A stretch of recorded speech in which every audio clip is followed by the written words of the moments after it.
sa ating lahat. Isama po natin sa ating panalangin ngayon sa pagdiriwang ng Banal na Misa ang intensyon ng mga sumusunod.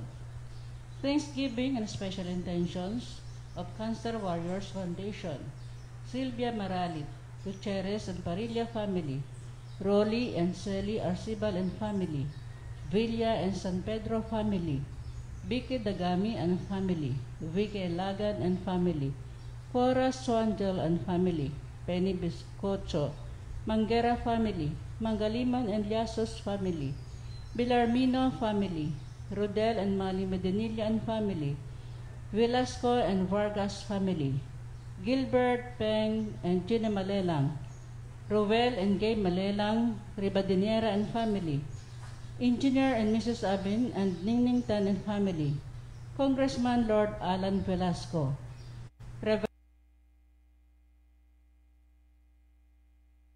Sacerdotal Anniversary, Toto Saher and family.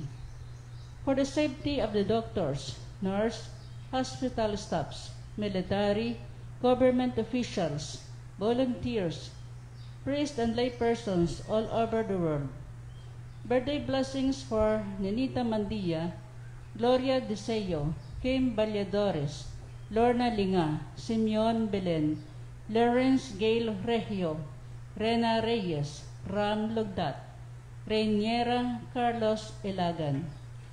Healing for Dennis Semanya, Rosemary Olivar, John Magturo, Father Ted Calaw, Maribel Isaac, John San Pedro, Joseph Wilfredo Sabellano, Monchito Quindosa, Maria Georgina Chua Reyes, Idel Sahar, Teres V. Rigor, Lena Alcantara, Tufila Quindosa, Erwin Chua Reyes.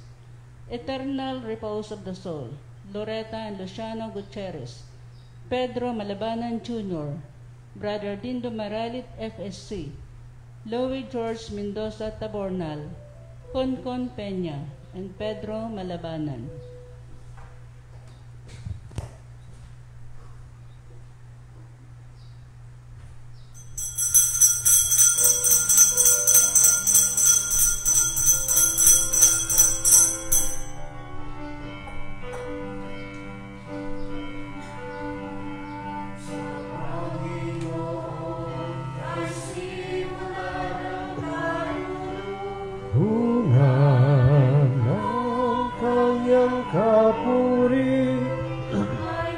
Natili magpakailanman, purihin ang Panginoon. Pasalamatan sa pagsasama at pagtitipon ng kanyang mga anak. Pagmamahal sa Panginoon, simula ng karunungan, ang kanyang kapuri ay manatili magpakailanman. Sa ngalan ng Ama, ng Anak at ng Espiritu Santo, sumainyo ang kapayapaan. Mga kapatid, patuloy tayong inaanyayahan sa katotohanan na ang paraan para maligtas ang sarili ay ang pagsuko ng sarili. Kaya nga, ang bawat misa ay paghahangad nating maligtas at maging banal. At bahagi talaga nito ay ang pagsuko natin sa harap ng Diyos, kasama ang mga kahinaan at kasalanan natin. Kaya't muli, buong kababaang loob tayo ngayong haharap sa Kanya, taamin, upang muli hahingi tayo sa Kanya ng kapatawaran. Inaamin ko sa makapangyarihang Diyos at sa inyo mga kapatid na lubha akong nagkasala sa isip, sa salita at sa gawa at sa aking pagkukulang.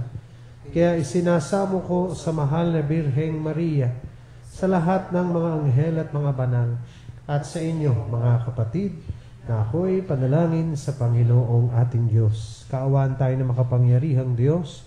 Patawarin tayo sa ating mga kasalanan, patnubayan tayo sa buhay na walang hanggan.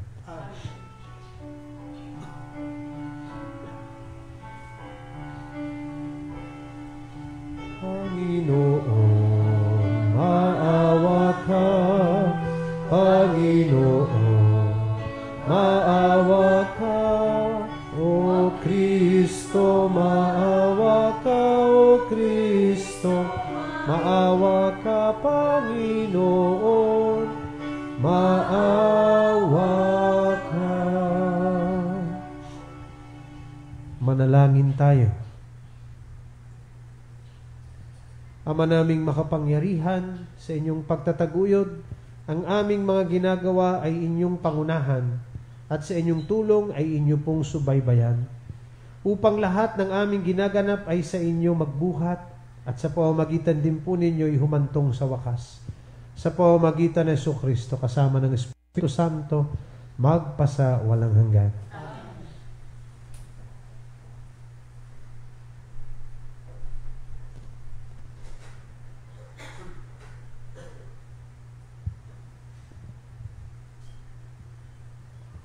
Pagbasa mula sa aklat ng Deuteronomy.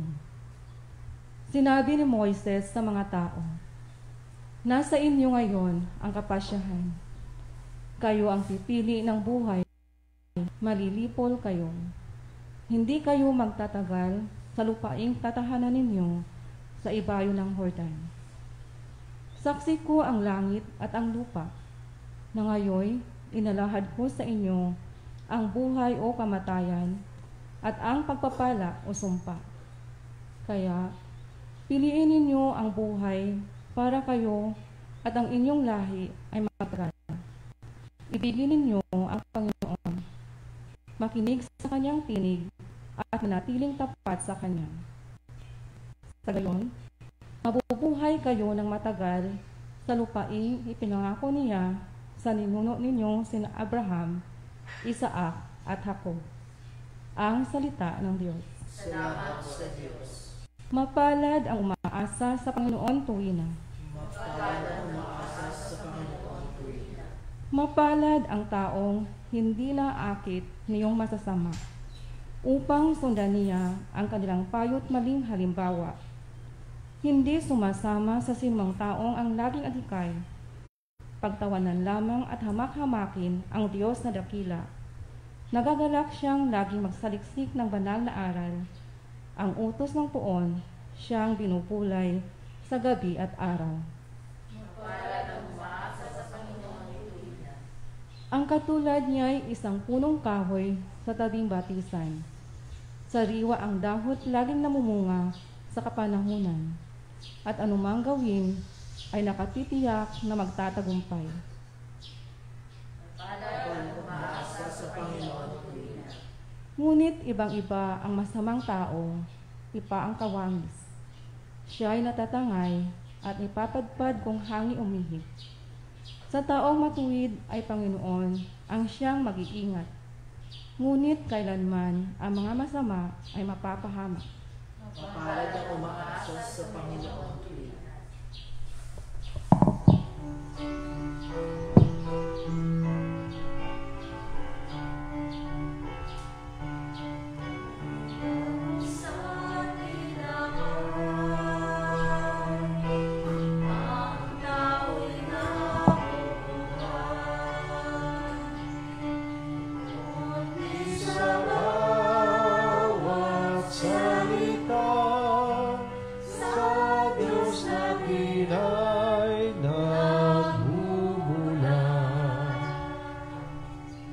Sumainyo ang Panginoon.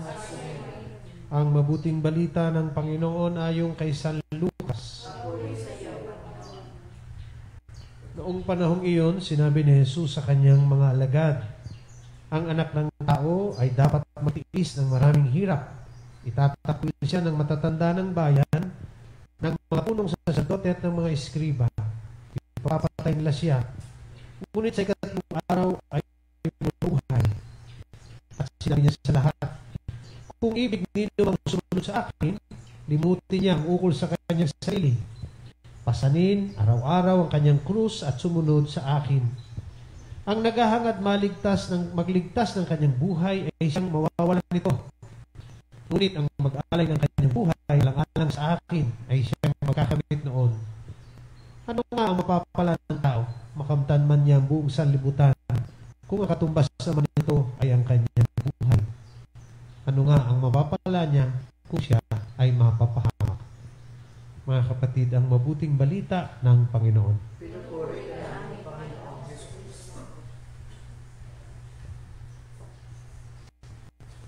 Isang malaking paradox sa Christian spirituality ang mga tagang para matagpuan mo ang iyong sarili, kailangan mong limutin ang iyong sarili. Parang kontra. Pero hindi siya kontra sapagkat siya ay isang ayon na rin sa karanasan ng pagtao. Na una, sadya, bahagi ng likas sa atin ay laging ang iniisip natin ay sarili. Yung akin, pag-iisip natin, sarili. Siyempre laging una natin kinakatagpo at kinakarap. Kaya malimit, ang nasa isip natin ay ang pang-sarili.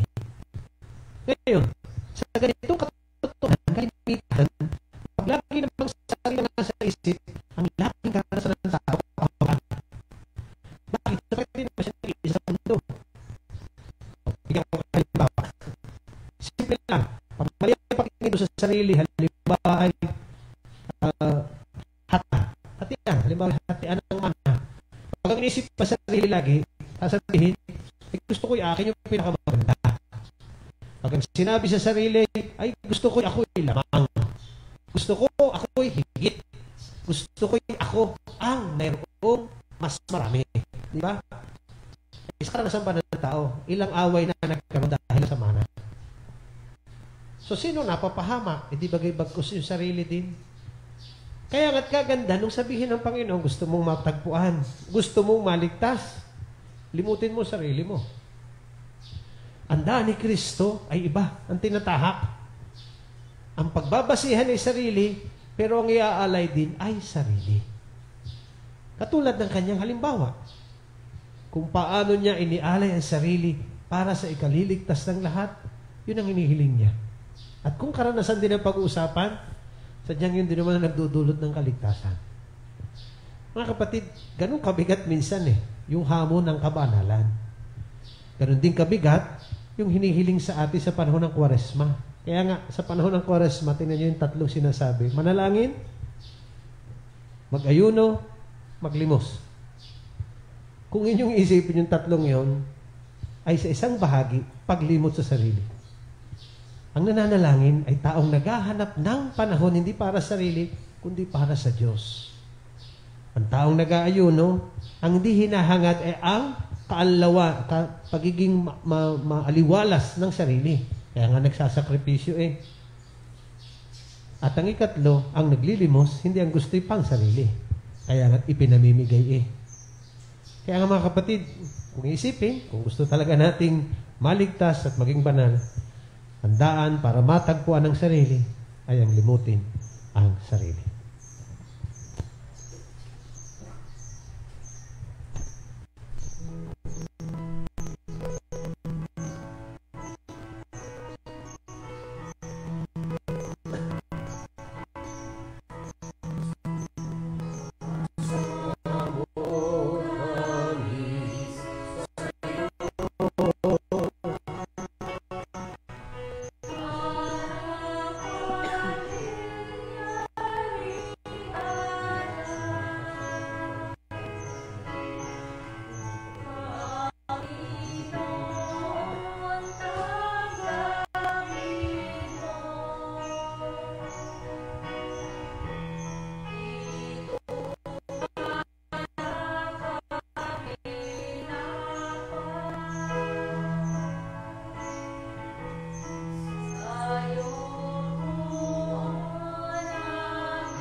Manalangin kayo mga kapatid upang paghahain natin kalugdan ng Diyos sa mga makapangyarihan.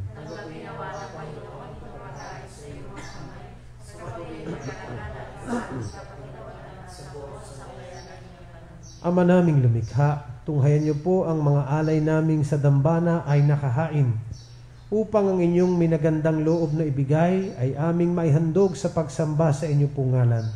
Sa pamamagitan ni Jesucristo, kasama ng Espiritu Santo, magpasa walang hanggan. Sumainyo ang Panginoon. Itaas sa Diyos ang inyong puso at diwa. Pasalamatan natin ang Panginoong ating Diyos. Ama naming makapangyarihan, tunay ng marapat na kayo'y aming pasalamatan sa pamamagitan ni Jesucristo na aming Panginoon. Binibigyan niyo po kami ng bagong pagkakataon upang ganapin ang paghahanda ngayon para sa pagdiriwang ng muling pagkabuhay.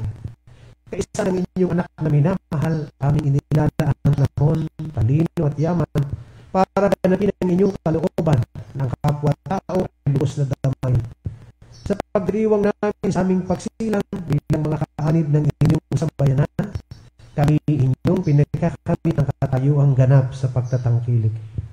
Kaya't kaisa ng mga anghel na nagsisiawit ng papuri sa inyo na walang humpay sa kalangitan, kaming lahat ay nabubunyi sa inyong kadakilaan.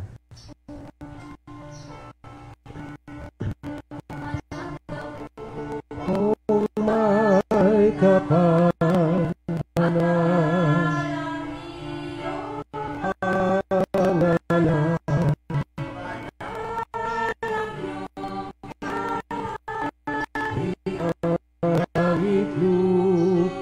na pupugay sa iyong kadakilaan. Kadakilaan ang lahat na parito mong anak na siyang nagmulat sa bulat, sa pilay ay palakad at nakiramay sa lahat. Ama naming banal, kayo po ang bukal ng tanang kabanalan. Kaya't sa pamamagitan ng inyong pong Espiritu, gawin yung banal ang mga kaloob na ito upang para sa amin maging katawan at dugo ng aming Panginoong Hesukristo. Bago niya pinagtiis ang kusang loob na maging handog, hinawakan niya ang tinapay, pinasalamatan kaniya. Pinaghati-hati niya yon, iniabot sa kanyang mga anak, alagad at sinabi, tanggapin ninyong lahat ito at kanin. Ito ang aking katawan na ihahandog para sa inyo.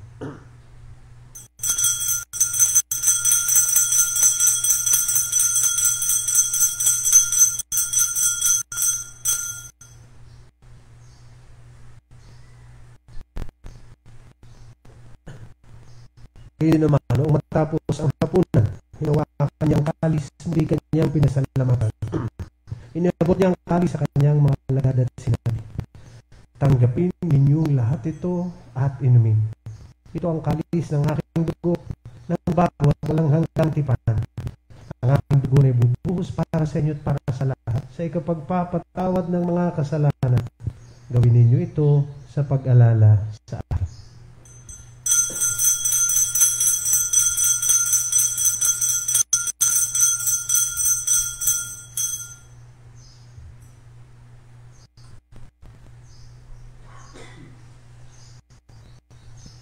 Ipagpuni natin ang misteryo ng ating pananampalataya. Si Kristo ay namatay, si Kristo ay nabuhay, si Kristo ay babalik sa wakas ng panahon. Ama, ginagawa po namin ngayon ang pag-alala sa pagkamatay at muling pagkabuhay ng inyong pong anak. Kaya't iniaalay namin sa inyong tinapay na nagbibigay buhay at ang kalis na nagkakaloob ng kaligtasan. Kami po ay nagpapasalamat dahil kami inyong minarapat na tumayo sa harap ninyo para maglingkod sa inyo. Isinasamo po namin kaming magsasalo-salo sa katawan at dugo ni Kristo ay mabuklod sa pagkakaisa sa pamamagitan ng Espiritu Santo. Ama, tingapin niyo po ang inyong simbahang laganap sa buong daigdig. Puspusin niyo po kami sa pag-ibig kay isa ni Francisco naming Papa, ang lahat ng mga obispo at ng tanang kaparian. Alalahanin din po ninyo mga kapatid naming nahimlay na may pag-asang sila ay muling mabubuhay, gayon din ang lahat ng mga pumanaw. Kaawaan niyo po sila at patuloyin sa inyong kaliwanagan. Kaawaan niyo po at paging dapatin kaming lahat na makasalo sa inyong buhay na walang wakas. Kaisa ng mahal na Birheng Maria na ina ng Diyos, ni San Jose na kanyang banal na esposo, kaisa ng mga apostol at ng lahat ng mga banal na namuhay dito sa daigdig ng kalugod-lugod sa inyo, may pagdiwang nawa namin ang pagpupuri sa ikararangal ninyo sa pamamagitan rin ng inyong anak na aming Panginoong Hesukristo. Sa pamamagitan ni Kristo, kasama niya at sa Kanya, ang lahat ng parangal at papuri ay sa inyo, Diyos amang makapangyarihan, kasama ng Espiritu Santo, magpasa walang hanggan. Sa tagubilin ng mga nakagagaling na utos at turo ni Jesus na Panginoon natin at Diyos, ipahayag natin lahat ngayon ng buong lakas loob.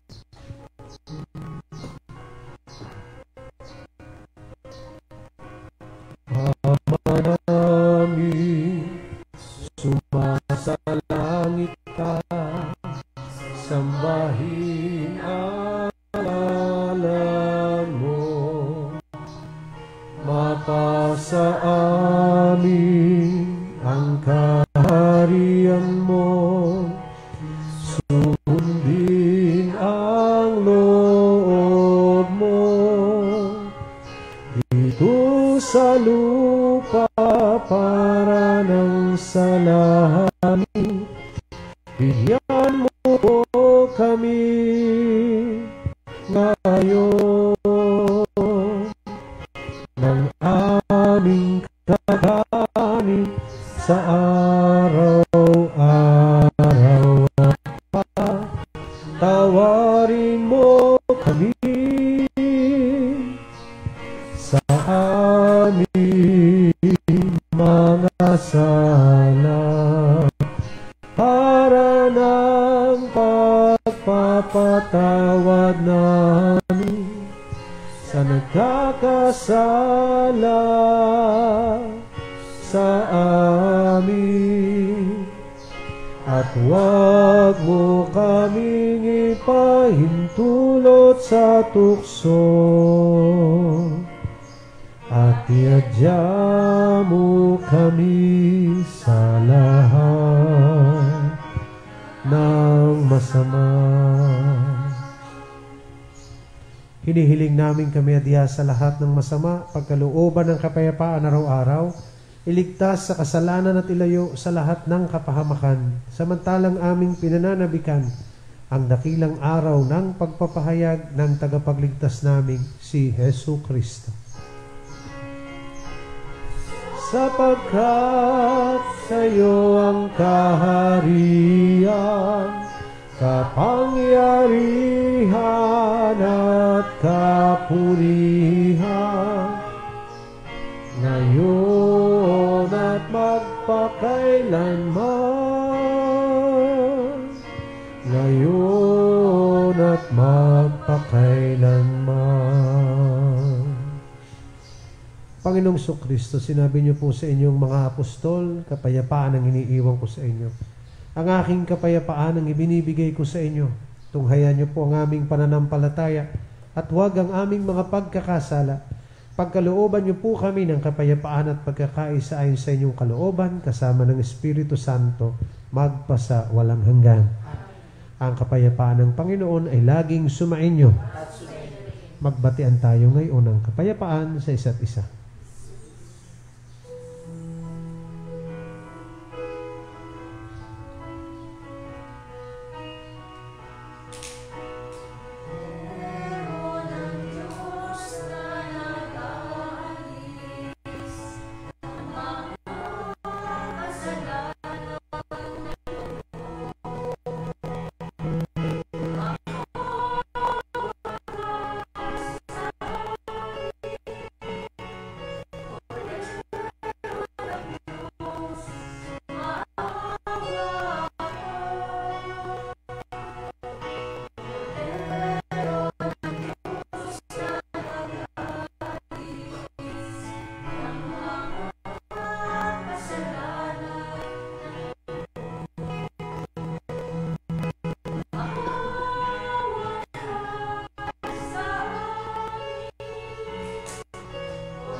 alis ng mga kasalanan ng mundo,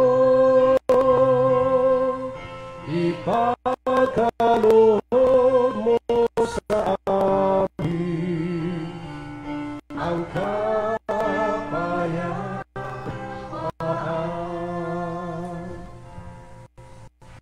Mga kapatid, ito ang kordero ng Diyos na siyang nag-aalis ng lahat ng ating mga kasalanan.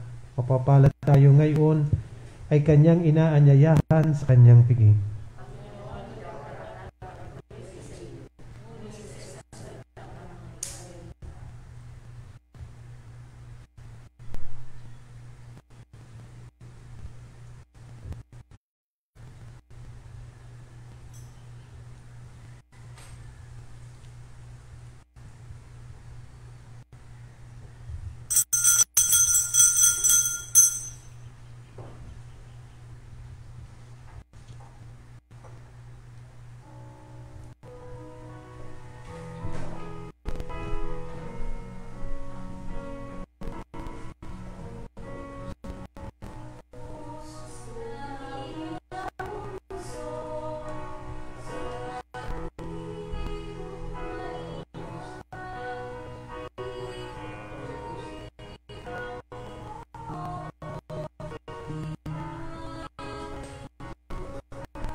Act of spiritual communion. My Jesus, I believe that you are present in the most holy sacrament. I love you above all things, and I desire to receive you into my soul. Since I cannot at this moment receive you sacramentally, come at least spiritually into my heart. I embrace you as if you were already there, and unite myself wholly to you. Never permit me to be separated from you. Amen. Manalangin tayo. Ama naming mapagmahal, sa pagsasalo namin sa piging ninyong banal, ang paghahaing ito sa ikapagpapatawad ng mga kasalanan ay siya rin nawang laging magdulot ng kaligtasan sa pamamagitan ng Jesucristo. Kasama ng Espiritu Santo, magpasa walang hanggan. Oratio Imperata. O Diyos, amang mapagmahal, muli po kaming lumalapit sa panahong ito ng pagsubok. Hinihiling namin ang inyong biyaya upang aming malampasan lahat ang panganib na dulot ng COVID-19 na marami na ang naapektuhan at maraming buhay na rin ang nakuha. Ipinapanalangin namin na ang lahat ng may karamdaman na dulot ng virus na ito ay agaran na sanang gumaling at muling makabalik sa pagpupuri sa inyo. Ganon na rin ang sidhi ng aming panalangin para sa mga taong naglilingkod at gumagampan para sa kapakanan ng iba upang masugpo ang karamdaman ito at mapigilan ang higit pang pagkakalat at pananalantayan. Nagpapasalamat po kami sa bakunang naisulong sa patnubay ng inyong mga kamay. Pagpalain niyo po ang aming pagsisikap na mawakasan ng mga bakuna ang pandemya sa aming bayan. Sa inyo po namin ipinagkakatiwala ang lahat ng mga mahal namin sa buhay. At kami buong kababaang loob na humihingi ng inyo pong patnubay upang hindi namin malimutang paglingkuran ang mga aba at higit na nangangailangan, lalo na sa mga panahong ito.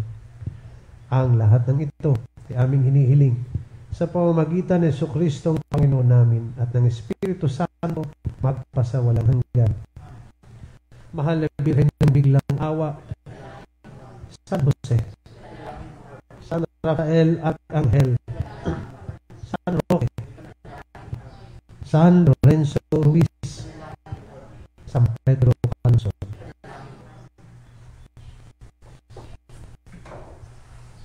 Sumayin niyo ang Panginoon at pagpalain lahat ng ating mapagmahal at mapagpatawad na Diyos, Ama, Anak, at Espiritu Santo. Tapos na ang ating pagdiriwang, may laging taglay ang mga biyaya